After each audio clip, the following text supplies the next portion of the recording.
মুখ্যমন্ত্ৰী কোন অসমৰ অসমীয়া ভাষাটো ভালকৈ জানো নাজানো নাজানো তই কি ভাষা ক ভাষা কি ক বেংগলী ভাষা ক তই ঘৰ ক'ত মান কাছা ইয়ালৈ কেলৈ আহিছিলি তহঁতক কোৱা হৈছিলে যে উজনি অসমলৈ অহাটো বন্ধ গম পাৱ নে নাপাৱ তাৰপিছত কেলৈ আহিছিলি ইয়ালৈ উজনি অসমলৈ কেলৈ আহিছিলি তই কোৱা হৈছিলে উজনি অসম আহিবলৈ কোৱা হৈছিলে নাই উজনি অসমত মিয়াৰ প্ৰৱেশ নিষিদ্ধ উজনি অসমৰ সন্দেহযুক্ত নাগৰিকৰ প্ৰৱেশ সম্পূৰ্ণ নিষিদ্ধ মানে নিষিদ্ধ ইয়াত কোনো ধৰণৰ মিয়াৰ দপদপনি নচলিব ইয়াত কেৱল মাত্ৰ খিলঞ্জীয়া মানুহৰ প্ৰভুত্ব আধিপত্য থাকিব লাগিব জানানে নাজানো তই বাই পাতি কোৱাৰ পিছতো ইয়ালৈ কেলৈ আহিছিলি তহঁতি আজি আহিবি নেকি ইয়ালৈ আহিবি নেকি তই গোটেইখিনি কালি টোপোলা বান্ধি লগালগ জাগি যা ইয়াত নহ'ব দেই বাৰে বাৰে কৈছো ইয়াত কোনো ধৰণৰ নামনি আপোনাৰ সন্দেহযুক্ত কোনো নাগৰিকৰ ইয়াত দপদপনি আমি চলিব নিদিওঁ বিশেষকৈ মিয়াৰ দপদপনি উজনি অসমত নচলিব তহঁতি ইয়ালৈ আহিবি ইয়াত ড্ৰাগছ কাৰবাৰ কৰিবি নাই দে ব্যৱসায়ৰ লগত জড়িত হবি বিভিন্ন ধৰণৰ অপকৰ্ম কৰিবি আমি লাজ পাব লাগিব তহঁতৰ কাৰণে গোটেই সমাজখন ধ্বংস হৈছে জানো নাজানো তহঁতৰ কাৰণে গোটেই অসমৰ সমাজখন ধ্বংস হৈছে জানো নাজানো তই জানো নাই উপলম্ব কৰ কি তই ওলাইছ বাৰে বাৰে কোৱাৰ পিছত কৈ ইয়ালৈ আহিবলৈ লৈছো গোটেইখিনি থৈ তাল দিবলৈ লগালগ মান লগালগ যা ইয়াত নহ'ব যা 5 মিনিট সময় দিছো 5 মিনিট যাব লাগিব এক মিনিট সুধি চাওঁ আমি উজনি অসম বচাব লাগিব শুনি ল আমাৰ কথা হৈছে আমাৰ নিজৰ জাতিটো বচাব লাগিব অসমীয়াখিনিক বচাব লাগিব তই কাৰ আপোনাৰ আণ্ডাৰত মানুহ আনিবি তাৰ বাপেৰে মূৰটো কৰিবি এইটো মোৰ প্ৰয়োজন নহয় কাৰ বাপেৰে মূৰটো কৰিবলৈ এটা ঘূৰি দিব প্ৰয়োজন নহয় শুনি ল তই মানুহখিনি তই আনিছ শুনি ল তোৰ আণ্ডাৰত মানুহখিনি আহিছে না কেলে আনিছিলি মানুহখিনি তইতো জানো তইতো জানো যে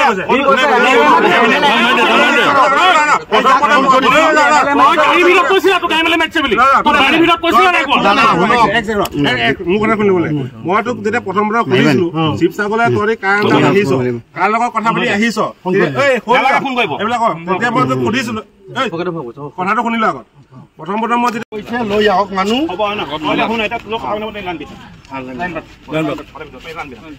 পুলিচ আহিব পুলিচে বিচাৰ কৰিব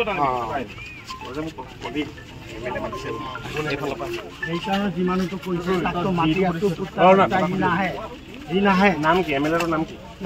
যিমানটো কৈছে প্ৰথমতে তই মোক কৈছিলি যে এম এল এ মাতিছে কোন এম এল সুনীল সিং থাকে না সুনীল সিঙে চিনি নাপাওঁ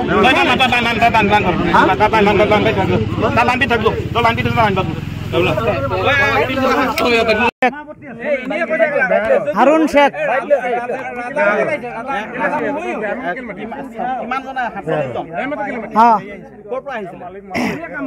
মইতো মেঘালয়ৰ পৰা আসামত আহিছো আসামত মানকাছৰ আহিছো মানকাছৰ থাকি আবাৰ এৰ কথা মনে ইয়াত আহিছো কাম কৰাৰ এতিয়া আপোনালোকক কোনেও মাৰপিট কৰা নাই আমি দেখি আছো না কিছু কৰা নাই মাৰপিট কৰিছে নেকি কোনোবা নাই কৰা না কোনো নাই কৰা কি কৈছে যাবলৈ কৈছে কলে এতিয়া কাম নহব ঘৰত গুচি যাব লাগিব যাবলৈ কৈছে ইয়াত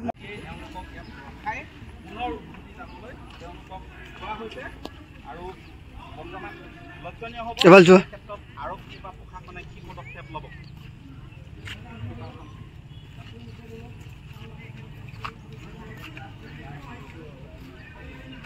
Này phân chưa? Sai đi bài cái nào?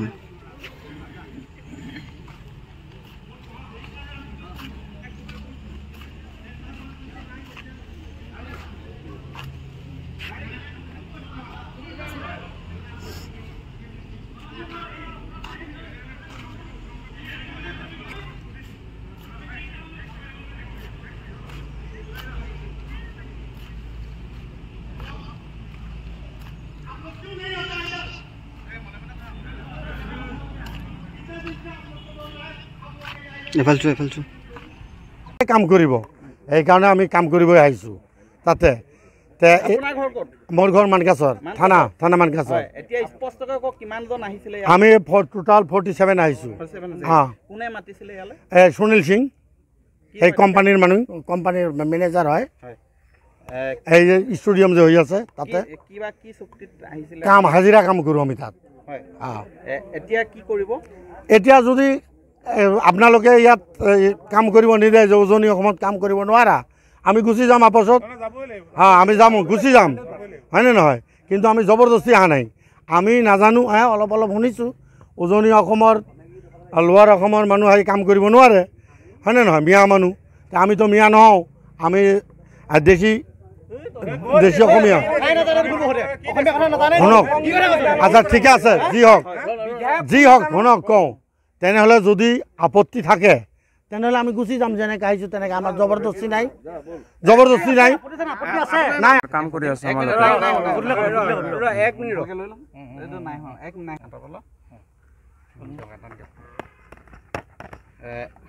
আপোনালোক ক'ৰ পৰা আহিছিলে আৰু ক'ৰ পৰা আহিছিলে ক'লৈ আহিছিলে আমালোকে মানকাছৰৰ পৰা শিৱসাগৰলৈ আহিছোঁ ইয়াতে আমালোকক কৈছে শ্বিলঙৰ পৰা মহাজনে যে আমাৰ শিৱসাগৰত শ্বিলঙৰ মহাজনে ইয়াতে সুধিছে যে আহিব লাগে মোৰ ইয়াতে ষ্টেডিয়ামত কাম চলি আছে তো তোমালোকক কামটো কৰিব লাগে তো আমালোকক কামটো ঠিকা দিয়া নাইকিয়া মাষ্টাৰ ৰেলৰ কাম কৰিব বিচাৰিছে এই যে শিৱসাগৰত যিটো ৰুদ্ৰসাগৰত এইটো ষ্টেডিয়াম চলি আছে এইটোত মাতিছে আমালোকে কোনে পঠাইছিলে মানে এই যে মুকেশ ইয়াত ইঞ্জিনিয়াৰ হয় তেওঁৰ লগত আগত কাম কৰিছিল কেইজন মানুহে কাম কৰাৰ পাছত চিনা পৰিচয় আছিল তেওঁলোকৰ লগত তো সেইকাৰণে তেওঁলোকক কল কৰিছে যে মানুহ লাগে আমাৰ ইয়াতে কাম কৰিব লাগে তো সেইকাৰণে আমালোকে আহিছোঁ মানকাছৰৰ পৰা আহিছোঁ 47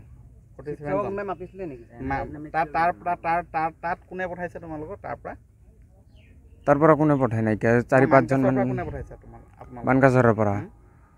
বাহাৰুল ইছলাম দেউতাক হয় মোৰ দেউতাক হয় বাহাৰুল ইছলাম আৰু ইয়াৰ পৰা কোনে মাতিছিলে ইয়াৰ পৰা মুকেশ সুনীল বিজয় তেওঁলোক কি হয় তেওঁলোকৰ সাইট ইনচাৰ্জ সাইট ইঞ্জিনিয়াৰ হয় তেওঁলোকে আপোনালোক আছে সব আছে আধাৰ কাৰ্ড পেন কাৰ্ড আই কাৰ্ড সব আছে আমালোকৰ সবৰে আছে আৰু চাওঁ আৰু কোনোবা এজন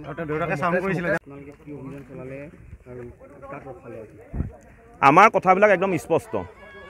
উজনি অসমত কোনো কাৰণতে মিয়াৰ দপদপনি নচলিব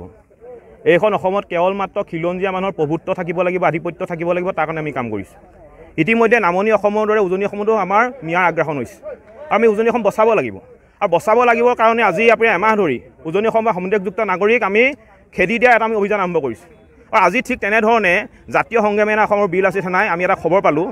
যে মানকাছৰ পৰা এখন বাছত প্ৰায় 50জন সন্দেহযুক্ত নাগৰিকে শিৱসাগৰলৈ আহি আছে আৰু আমি পুৰণিফিত গাড়ীখন ৰখাওঁ আমি গম পাওঁ গোটেইকেইজন সন্দেহযুক্ত নাগৰিক ইতিমধ্যে তেওঁলোকক আমি টালি টোপোলা বান্ধি পুনৰ মানকাছলৈ ঘূৰি যাবৰ কাৰণে আমি দাবী জনাইছোঁ অন্যথা কিন্তু পৰিস্থিতি বেয়া হ'ব এইটো স্পষ্ট কথা